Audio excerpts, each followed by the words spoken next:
Fareed Zakaria. Very smart in a lot of areas. And plenty of areas that I agree with him on. But this is classic Washington conventional wisdom thinking that he's about to display here. First clip. Over the last week, liberal politicians and commentators in America took to the airwaves and op-ed pages to criticize the debt deal that Congress reached. But their ire was directed not at the Tea Party or even the Republicans, but rather at Barack Obama, who they concluded had failed as a president because of his persistent tendency to compromise. This has been a running theme ever since Obama took office. I think that liberals need to grow up. As the New Republic's Jonathan Chait brilliantly points out, there is a recurring liberal fantasy that if only the President of the United States would give a stirring speech, he would sweep the country along with the sheer power of his poetry and enact his agenda. Yeah, I think you need to grow up, and I think all of Washington needs to grow up.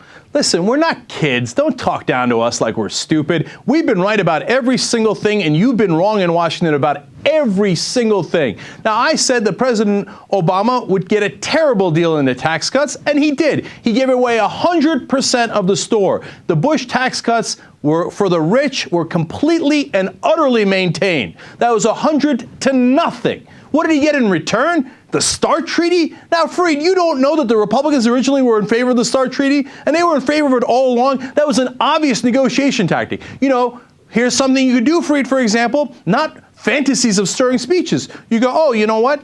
You want to go for the tax cuts for the rich? Have at it, Hoss. You want to stop the START Treaty so that we cannot verify Russia's nuclear weapons? Have at it, Hoss. Let's take our case to the American people. I bet I win.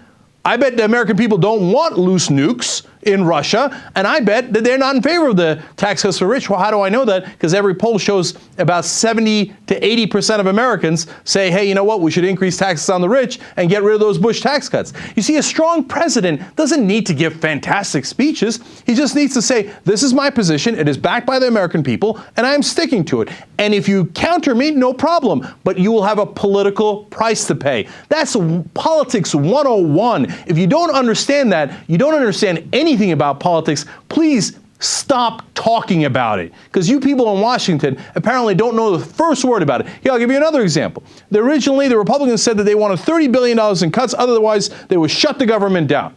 Eventually, President Obama gave them $38 billion in cuts, $8 billion more than they originally requested. Why? Because every time he agrees to the Republicans move the goalposts further and further right. Now, do I blame the Republicans? Of course I do. On the other hand, it is a logical negotiating tactic for them, because they keep saying, this guy keeps giving me 100% of what I want, I might as well want more. It doesn't have to do with fantastic speeches.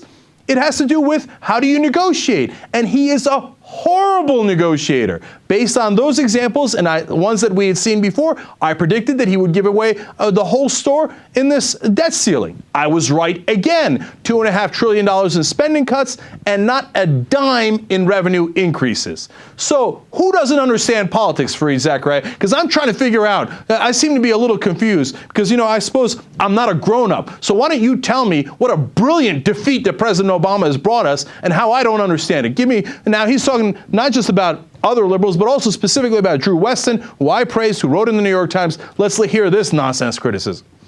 The disappointment over the debt deal is just the latest episode of liberal bewilderment about Obama. I have no idea what Barack Obama believes on virtually any issue, Drew Weston writes in the New York Times. Confused over Obama's tendency to take balanced positions. Weston hints that his professional experience, which is as a psychologist, suggests deep, traumatic causes for Obama's pathology. Let me offer a simpler explanation.